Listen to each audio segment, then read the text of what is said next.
राष्ट्र की राजनीति को दशकों से समझते आए हैं वो राजनेता इस वक्त मौजूद है जिनसे हम विभिन्न मुद्दों पर बात करेंगे। छगन भुजबल जी, बहुत बहुत स्वागत एक बार फिर आपका इस मंच पे।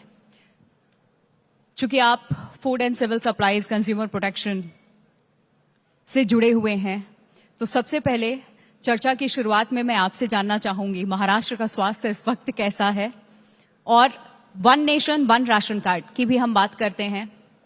कुछ बयान आए थे आपकी सरकार की तरफ से भी, तो महाराष्ट्र में कितना फायदा लोगों को इससे मिल रहा है, और खास करके दूसरे राज्यों से जो आने वाले मजदूर हैं उनके लिए कितना कारगर साबित हो रहा है, व्यवस्था कितनी दुरुस्त उनके लिए की गई है?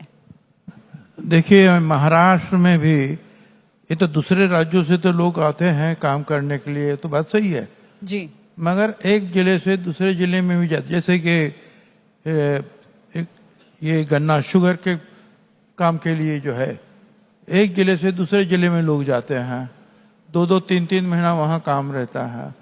दूसरे राज्यों के भी लोग आते हैं। अभी तक जो है अपने महाराष्ट्र में जो है 27 लाख लोगों ने जो है इसका फायदा उठाया है, और जो मुझे जो मालूमात है सारे देशों में, सारे राज्यों में मिलकर जो है हर महीना 10 लाख लोग जो है इस योजना का फायदा उठा रहे हैं। क्योंकि इसके पीछे यही कहना है कि हमारे देश का नागरिक जो है जहां भी वो काम करने के लिए जाए रहे, तो उसको जो है वो गरीब है तो उसको अनाज मिलना चाहिए, रेशन मिलना चाहिए।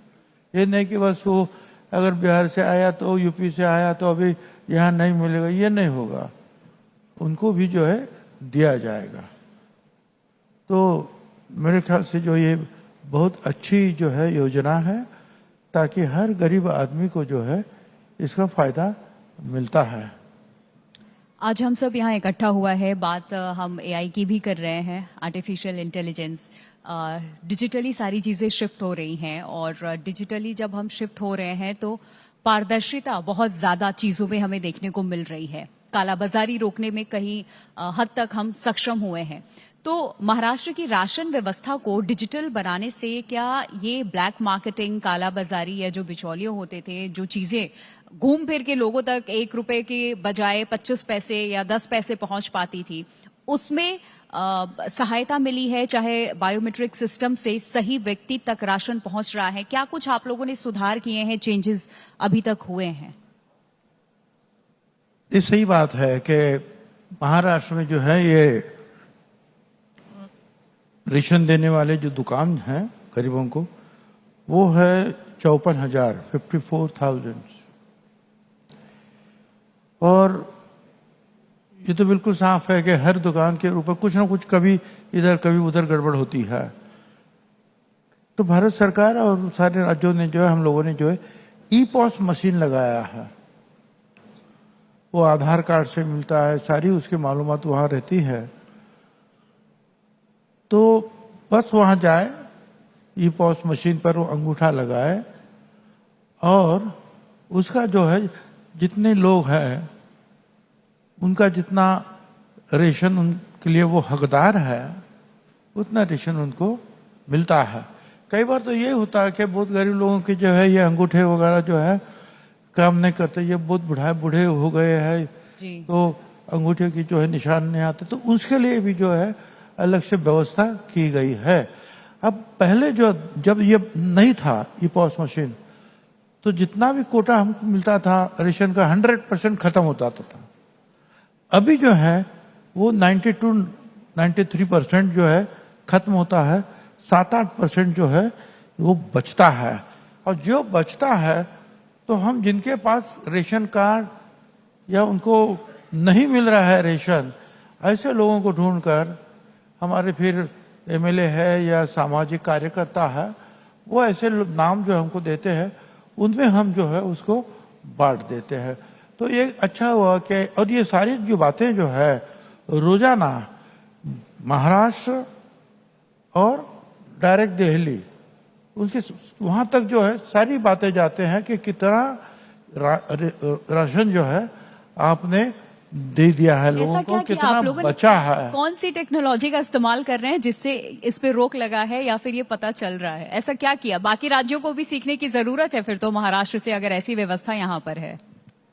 मेरे ख्याल से तो बहुत सारे लोगों ने जो है ये रास्ता अपनाया है, और भारत सरकार ने भी इसके ऊपर जो है काफी कड़ी भूमिका जो है ली है कि नहीं ये करो, ताकि जो है ये रेशन ठीक जा रहा है गरीबों के लिए या नहीं जा रहा है, ये इसका सारा ब्यौरा जो है वो रोजाना दिल्ली के जो है लोगों को मिलता है। त्योहार का सीजन आने वाला है, बात हम राशन की कर रहे हैं। हमने देखा है कि त्योहारी सीजन आते हैं, कई बार चीजों के जो दाम है वो बढ़ जाते हैं। राशन की हम बात कर रहे हैं, चाहे दाल तेल दूसरी जरूरी चीजें जो हैं उनके प्राइस बढ़ जाते हैं। तो कीमतों को काबू में रखने के लिए भी सरकार क्या कदम उठाती है? बैकअप प्लान आप लोगों का क्या रहता है कि त्योहार के सीजन में लोगों को राशन मिल जाए, वक्त पे मिल जाए, और उसी कीमत में मिले जो पहले मिल रही है, कीमतों पे असर ना हो, उसका प्राइस ना बढ़े, खासकर फेस्टिवल के टाइम पे? जिनके पास रेशन कार्ड है और जो हमको कोटा दिया है, उसे जो है कि 44,000 रुपया जो है गाँवों में देहात में, और कोई जो है उससे ज़्यादा कुछ 59-60,000 रुपया जो है वो शहरों में। तो वहाँ तक जो है सारे लोगों को ये जो है रेशन मिलता है, ये नहीं कि नहीं मिलता है। कभी कभी जो है लोगों के पास, और ये फ्री है सब, तो ये भी नहीं कि भाई हमारा सैलरी नहीं हुआ, नहीं ये नहीं हुआ, इसी बात ये सब फ्री जा रहा है। तो फ्री में ये जो रेशन मिल रहा है सबको, तो मेरे ख्याल से जो एक बहुत बड़ी सुविधा जो है फूड सिक्योरिटी एक्ट के माध्यम से जो है गरीबों को मिली है। अब हम ऑनलाइन शॉपिंग कंज्यूमर एक्ट की भी बात कर लेते हैं। ऑनलाइन शॉपिंग बढ़ने के साथ साथ मेरे ख्याल से यहाँ जितने भी लोग बैठे हैं सब ऑनलाइन शॉपिंग करते होंगे, या 100 में से एक बार किसी न किसी के साथ कुछ ना कुछ फ्रॉड हो जाता है। आप कितने भी एक्टिव रहें, लेकिन कई बार आप गलती कर बैठते हैं। तो ऑनलाइन फ्रॉड और गलत सामान की शिकायतें लोगों तक पहुंच रही हैं, डुप्लीकेट आइटम्स जो होते हैं वो। तो महाराष्ट्र में कंज्यूमर्स को बचाने के लिए सरकार क्या कर रही है ताकि ये ऑनलाइन फ्रॉड भी ना हो लोगों के साथ जब वो ऑनलाइन शॉपिंग करते हैं, और गलत सामान भी उन तक ना पहुंचे, सही क्वालिटी हो? नहीं, उसके लिए जो अलग अलग डिपार्टमेंट है वो काम करते हैं। जहाँ तक मेरा डिपार्टमेंट है, वो इतना जो है वो गरीब लोगों का उतना पढ़ा लिखा, और ये नहीं कि वो ऑनलाइन शॉपिंग करे। वो तो बेचारे बाजू की दुकान में जाते हैं जो आधा फरलांग एक फरलांग के ऊपर है, वो हंसते लेके आते हैं। मगर ये बात आपने जैसे कही वो सही है कि कई बार जो है लोग फंसते हैं या फंसाया जाता है उनको। तो इसके ऊपर जो है दूसरे भी डिपार्टमेंट के है वो काम कर रहे हैं, और वो कुछ गलत हो रहा है तो उसके ऊपर एक्शन ली जाती है। कंज्यूमर कोर्ट्स भी हैं, लोग उसके भी चक्कर वो तो लगाते है, हैं, लेकिन मामला में बड़ा लंबा खिंच नहीं, जाता है। हमारे पास महीनों लग आपने जाते कहा वो ठीक है कि जो ग्राहक तकरार निवारण जो है जी, वो कमिटियां जो है सब जगह है, जिला में है, राज्य में है। तो उनके पास जो आप ऑनलाइन जो है कंप्लेंट कर सकते हैं, बातचीत कर सकते हैं ऑनलाइन से, और फिर वो जो है कमिटी जो है उसके ऊपर तुरंत जो है अपना काम शुरू करती है, और किधर भी अगर गलत है तो उसके ऊपर एक्शन लेती है। कभी भी दुकान बंद हो जाता है, कभी उसके ऊपर जो है बहुत बड़ा भारी जुर्माना लगाया जाता है। तो ये होता है। तो ऑनलाइन कंप्लेंट जो है आप एक ग्राहक कंज्यूमर्स प्रोटेक्शन एक्ट के तहत जो है कर सकते हैं। बाकी फिर भी जो है इसमें कुछ कुछ कई बार गलतियां हो जाती है, मगर कम से कम सब लोगों के ऊपर अन्याय ना हो, उनको न्याय मिले, इसलिए सब लोग काम कर रहे हैं। अब कुछ राजनीतिक सवाल भी। और ये जो है कई बार तो इसमें जो है हाईकोर्ट के लोग जो है, हाईकोर्ट चुनती है कि किस किस लोगों को, कोई वकील है, कोई दूसरे छोटे कोर्ट के लोग हैं, वो भी कमेटी में रहते हैं, तो उनके पास वहां तक जाते हैं कभी कभी ये केसेस, और वो उसके ऊपर बैठकर जो है जो भी एक्शन लेना है लेते हैं। अब राजनीति की भी बात हम कर लेते हैं। तो वो तो मुझे पता है, ये शुरुआत है, आपको तो आजकल सभी को लंबा राजनीतिक अनुभव आपका रहा है, और जो देश के युवा हैं देख रहे हैं हम सड़कों पे उतर के वो भी राजनीति कर रहे हैं। दिशा थोड़ी सी अलग हो सकती है, लेकिन लोगों की अपनी अपनी सोच है और रास्ता उनको भी लंबा तय करना है, आपका बहुत लंबा रहा है, तो आपसे ये अनुभव मैं इस मंच के जरिए चाहूंगी कि आप साझा करें कि आप जब राजनीति में आए तब से अब तक का जो ये सफर रहा वो कैसा रहा, क्या बदला है, और तब की राजनीति और अब की राजनीति में क्या फर्क आप महसूस करते हैं? नहीं, अभी क्या है कि पहले जमाने में तो जो पहले ही राजनीति में है उनके बाल बच्चे ही आगे चलते थे। अब मेरे बारे में पूछे तो वैसा कुछ नहीं था जी। मैं जो है कॉलेज में था, बीजेटीआई कॉलेज में, और तभी जो है ये बाला साहब ठाकरे ने ऐलान किया कि जो है लोकल लोगों को जो नौकरियां मिलनी चाहिए, तो शिवाजी पार्क के ऊपर एक मीटिंग उन्होंने बुलाई। मेरे जो साथी हुए वो लोग बोले चलो चलो हमको भी काम करना, नौकरी करना है आगे आगे अगले साल, चलो हम भी जाए। मैं गया और वहां जो है पहले मीटिंग में ही के बाद ही जो पहले शाखा प्रमुख बने 10-15 इस मुंबई या महाराष्ट्र में, उसमें से मैं एक हूं। बहुत शुरुआत की। अब ये जो है नीचे के प्रॉब्लम्स क्या है लोगों को, ये मैं खुद समझता था। मैं एकदम जो है मंत्री या कोई एमएलए नहीं बना। कई बार फिर जो है रास्ते पे आना पड़ा, रास्ता रोको, ये करो, दूध महंगा है, बस भाड़ा महंगा है, ये करो वो करो, चलो अंदर जेल में बंद हो जाओ, ये सब कुछ करना पड़ा। उसके बाद में जो है आगे चलकर जो है लोगों ने जो है म्यूनिसिपैलिटी में चुना, म्यूनिसिपल कॉरपोरेशन, कॉरपोरेटर बना, मेयर और एमएलए 2 बार मैं बना। ये एक हिस्ट्री है क्योंकि एमएलए और मेयर एक साथ कभी कोई नहीं बनता था। लोगों ने चुना, मैं बना, और फिर आगे चलकर जो है ये बहुत सारा जो है बाला साहब ठाकरे ने जो है शिवसेना के लिए मैं लड़ा भी, बाहर भी राज्यों में गया, इस महाराष्ट्र में भी घूमा, फिर कई बार जो है जेल में भी जाना पड़ा। उसके बाद में जो है मंडल आयोग के ऊपर से जब हमारे में दूरी आई तो मैं कांग्रेस में चला गया और 1991 में मैं रेवेन्यू मिनिस्टर बना। हाँ, अलग पार्टियों का अनुभव ही रहा है, अनुभव उनके है भी भी। विचारों को समझा। कांग्रेस में लीडर ऑफ अपोजिशन भी बना, उनका जो सीडब्ल्यूसी मेंबर था वो भी बना।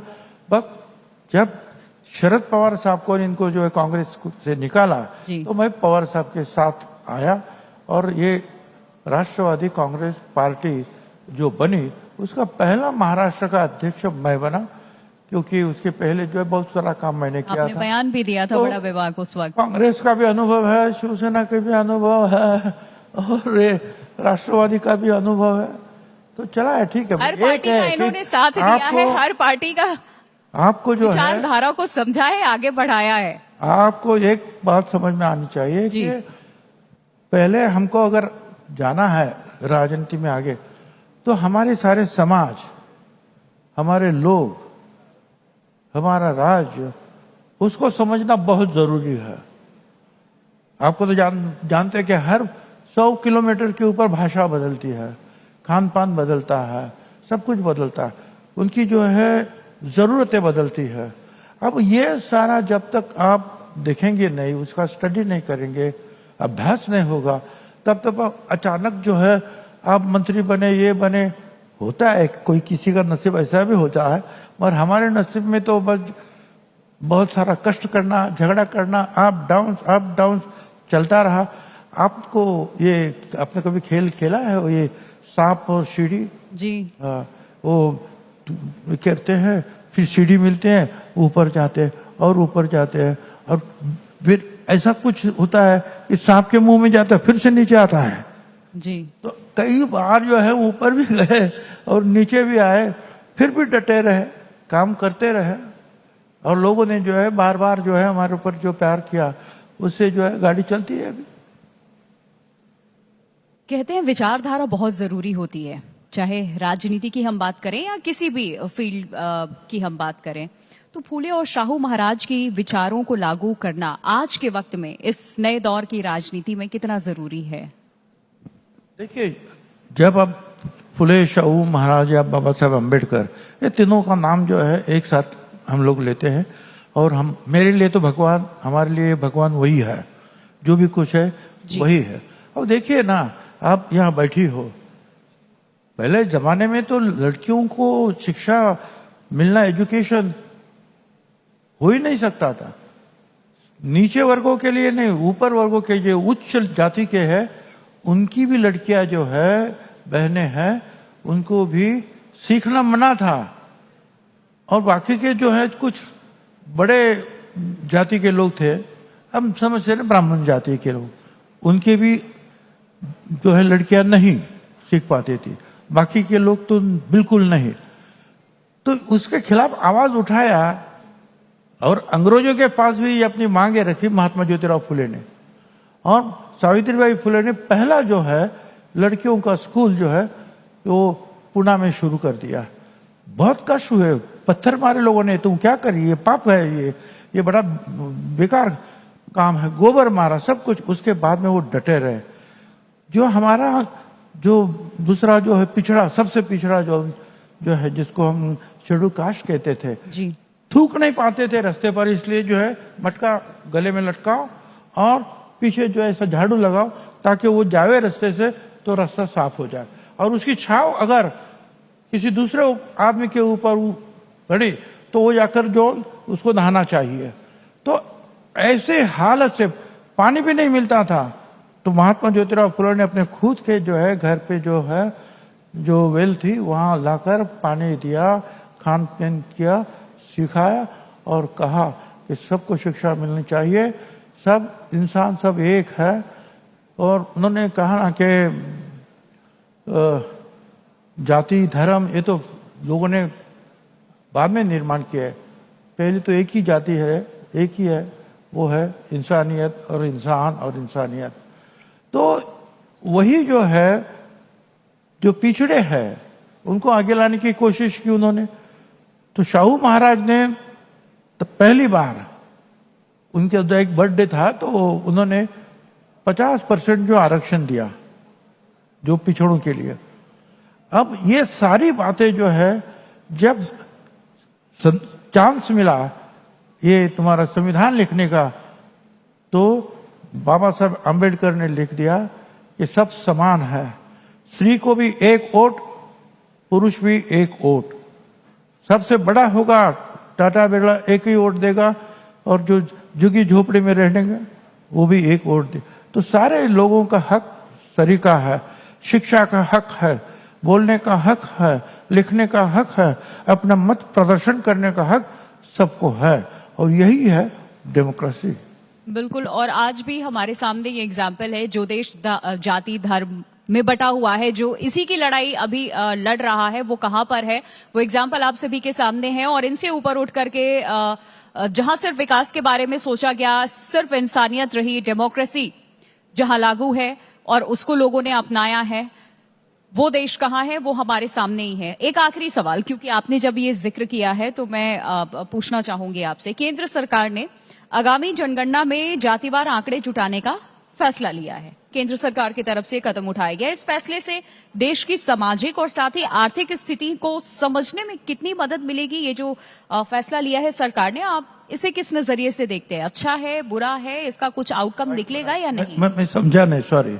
आप जरा ज्यादा फास्ट बोलती है और हम दूरी है, और आप वहां मुंह कर बोलती है तो मेरे समझ में नहीं आता।